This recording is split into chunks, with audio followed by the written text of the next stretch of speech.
Hello everybody, how are you all? I hope each one of is fine and doing great in your studies. So कल था NISL AO का exam and इनकी एक ही shift थी जो कि 3:30 से स्टार्ट हो रही थी। तो आप में से जितने लोग का भी एग्ज़ाम था कल अपने अटैम्प्ट ज़रूर शेयर कीजिएगा और साथ ही साथ एग्ज़ाम का रिव्यू दीजिएगा कि आपको एग्ज़ाम का लेवल कैसा लगा और आपका एग्ज़ाम कैसा गया है, ठीक है। क्योंकि एग्ज़ाम बहुत पहले हुआ था तो उसके बारे में मतलब अभी कैसा क्या रहा है उसके बारे में बात करते हैं। तो सबसे पहले एग्ज़ाम स्टार्ट होता है इंग्लिश सेक्शन से। तो मैं कुछ सोल्यूशन लेके आई हूँ जो मुझे मिल गए थे। ये जो पैराग्राफ मैंने आधा इसलिए लिखा है क्योंकि मैं कर नहीं पाई, उनके सिर्फ मैंने 3 ही सेंटेंस किए हैं और लास्ट में मेरे पास टाइम नहीं बचा था, तो लास्ट में आई थिंक ए आएगा। तो आप देख लेना जिन्होंने फुल अटेम्प्ट किया है इसका, मतलब आई थिंक 6 सेंटेंसेस थे, मैंने बस इतना ही किया। तो स्टार्टिंग में मेरा जो आ रहा था CBE, आई थिंक मैंने यही 3 टिक किए थे या फिर 2 ही स्टेटमेंट में कर पाई हूँ, ठीक है। और लास्ट का ये मुझसे छूट गया, पता नहीं सही है गलत है, तो मैटर ही नहीं करता क्योंकि मैंने अटेम्प्ट ही नहीं किया। बाकी आप लोगों ने अगर बनाया है तो आप लोग अपने हिसाब से देख लीजिएगा, ठीक है।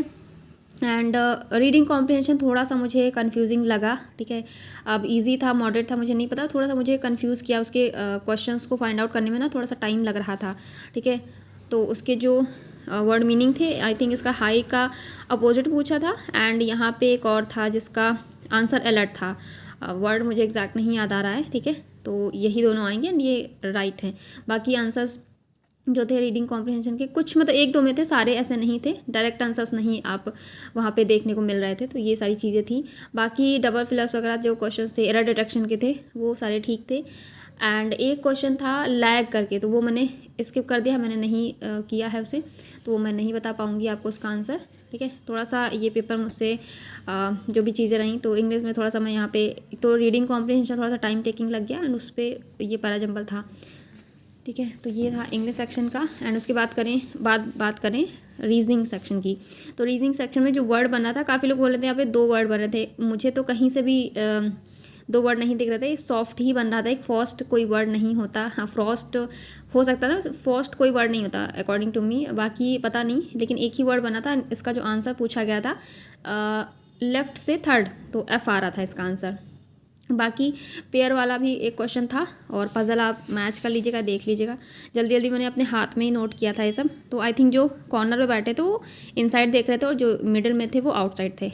और एक पज़ल ये थी, ठीक है। ये जो मुझसे सेकंड अटेम्प्ट में बनी, आई मीन मतलब मैंने कुछ यहाँ पे रीड गलत कर लिया था, इस वजह से मुझे 2 बार बनानी पड़ी है, जो कि बहुत सिंपल सी पज़ल थी, बहुत कुछ ज़्यादा इसमें नहीं था।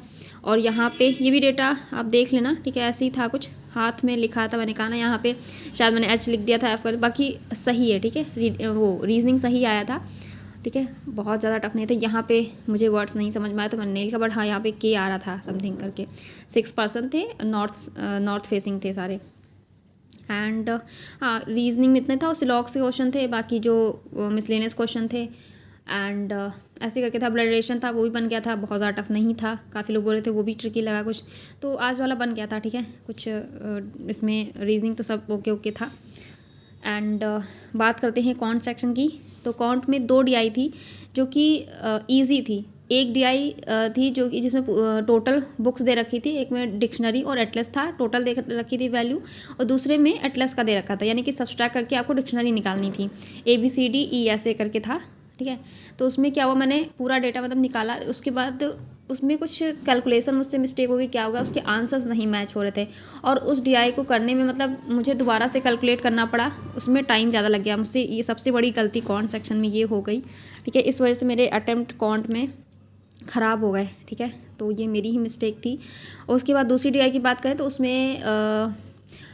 उसमें भी डिफरेंस दे रखा था, फिक्शन और नॉन फिक्शन बुक्स का डिफरेंस दे रखा था और दूसरी तरफ रेशियो दे रखा था। तो जो रेशियो से एक का वैल्यू दे रखी थी 40 डिफरेंस था, और रेशियो इधर दे रखा था 4:3, तो यानी 4 - 3 1 और 1 की वैल्यू 40, ऐसे करके फिक्शन और नॉन फिक्शन बुक्स हमारी निकल आई थी। तो ईजी थी, इस तरह की DI आई थी, मैं आपको बता रही थी। तो ऐसा नहीं था कि डिफ़िकल्ट था, बस डेटा कैलकुलेशन अगर गलत हो गया तो आप चाहे जितना, कभी कभी होता ना कि सिंपल पेपर भी आपको लगता बहुत सिंपल है, तो हम जल्दबाजी में डेटा गलत कैलकुलेट कर लेते हैं, ये सारी चीज़ें हो जाती हैं, ये था। और केसलेट तो मैंने देखा ही नहीं, तो मैं एग्जैक्ट डेटा आपको नहीं बता पाऊँगी। और अप्रॉक्सीमेशन के क्वेश्चन थे, क्वाड्रेटिक था एंड इस तरह के क्वेश्चन थे, वही सब थे, तो बन गया। एंड अर्थमेटिक में मैंने एक ही क्वेश्चन किया है, आई थिंक वो जिसमें स्क्वायर वगैरह दे रखा था, मुझे उसका आंसर नहीं आता था, बट वो बन गया था। सॉरी, रेडियस दे रखा था सर्किल A एंड B करके, तो उसका ही बताना था, ठीक है, कि मतलब आ गया था वो आंसर, मतलब कहने का ये एग्जैक्ट मुझे क्वेश्चन नहीं याद है अभी। तो ये था ओवरऑल पेपर का, जो कि डुएबल था, इजी था। और बाकी आप लोग बताना कि आप लोग का एग्ज़ाम कैसा गया है और आपने कैसा किया है। और अटम की बात करें तो रीजनिंग सेक्शन में इंग्लिश में मैंने सिर्फ 27 क्वेश्चन किए हैं। एक वो लैग वाला क्वेश्चन मेरा रह गया और ये पैराजंबल के सेट्स जितने भी बाकी थे। एंड रीजनिंग मैंने फुल किया है, ठीक है, 35। और कॉन्ट में मुझसे सबसे ज़्यादा मिस्टेक हुई, वही जो मैंने बताया, DI को मुझे डबल कैलकुलेट करना पड़ा इस वजह से। तो कॉन्ट में मैंने सिर्फ और सिर्फ 21 किए हैं, जो कि मुझे सबसे ज़्यादा अफसोस है इस बात का। एंड मुझसे ब्लंडर हो गई यहाँ पे। और तब से जब से मैं पेपर दे के आई हूँ, मेरा मूड इतना ज़्यादा मुझे हेडेक हो रखा है कि मैं क्या बताऊँ। मतलब कैसे क्या हो गया मैं समझ ही नहीं आया, पेपर इतना ख़राब कैसे कर दिया मैंने। बहुत होप लेके गई थी मैं इस एग्ज़ाम से। एंड काफ़ी लोगों ने बहुत अच्छा किया है एंड होना भी चाहिए था। पेपर मेरे लेवल के हिसाब से मैं बात करूँ तो मुझे नहीं लगा कि मैं नहीं कर सकती थी, मैं कर सकती थी। बट होता है ना कि एग्ज़ाम में अगर कोई ब्लंडर हो जाती है, उसके बाद आपके पास सिर्फ और सिर्फ गिल्ट और रिग्रेट रह जाता है और उसके अलावा आप कुछ नहीं कर सकते। तो वही चीज़ थी, मुझे ऐसा लग रहा था मैं बहुत अच्छा कर सकती थी और इसका मेंस भी मैं दे पाती। बट अभी मैं कुछ नहीं कह सकती, ठीक है, इसके बारे में। तो यही था ओवरऑल। बाकी जिन लोगों का एग्ज़ाम बहुत अच्छा गया तो आप अपनी प्रिपरेशन करो, क्योंकि ज़्यादा टाइम नहीं है मेंस में। अप्रैल में हमारे मेंस लगे हैं और जो परसों एग्ज़ाम था हमारा नेशनल असिस्टेंट का, उसका भी है, ठीक है। तो SBI मेंस तो हो ही गया। हाँ, आप लोग जिन लोगों का SBI मेंस था वो लोग भी बताना कि आप लोगों का एग्ज़ाम कैसा गया। तो SBI मेंस भी ओवर हो चुका है, ठीक है। तो आप लोग मेंस की प्रिपरेशन, इनके इंश्योरेंस के एग्ज़ाम जो भी हुआ ना, SL असिस्टेंट, ACL असिस्टेंट और NICL AO का, ठीक है। तो उसके लिए मेंस की तैयारी आप अभी से स्टार्ट कर देना, ठीक है। करंट अफेयर पढ़ते रहिए। बाकी करंट अफेयर के लिए आप मॉक ड्रिल के साथ जा सकते हैं, ठीक है।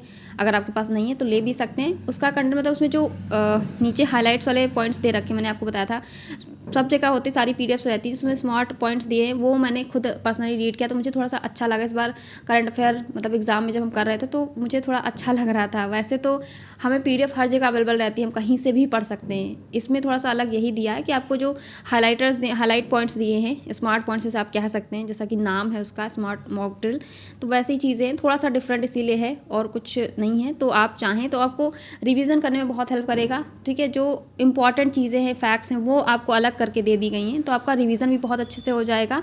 और आपको एक होता नहीं कि आप सेपरेट करके चीज़ों को अच्छे से पढ़ भी सकते हैं। और क्या बोलते हैं, अलग जो एक अलग से PDF रहती है 350 की, और जो टॉपिक वाइज PDF होती है, वो सारी चीज़ें भी होती हैं। तो पूरे मंथ का वो एक तरीके से कंपाइल ना कर करके, जैसे कि बहुत सारे पेजेस में दे दी जाती है PDF, वैसे ना करके बहुत अच्छे से दिया होता है उसमें। तो रिवीजन में बहुत ज़्यादा हेल्प मिलती है, जो मैंने किया है। तो अगर आप चाहें तो उससे कर सकते हैं करंट अफेयर, ठीक है। उसमें आपको इंप्रूवमेंट भी देखने को मिलेगा, ठीक है। जिन लोगों को करंट सेक्शन में दिक्कत आती है, मुझे तो आती थी, तो मैं उसी से कर रही हूँ, ठीक है। तो अप्रैल में मेंस है तो आप उसके लिए कर सकते हैं, ठीक है। Thank you everyone and have a good day.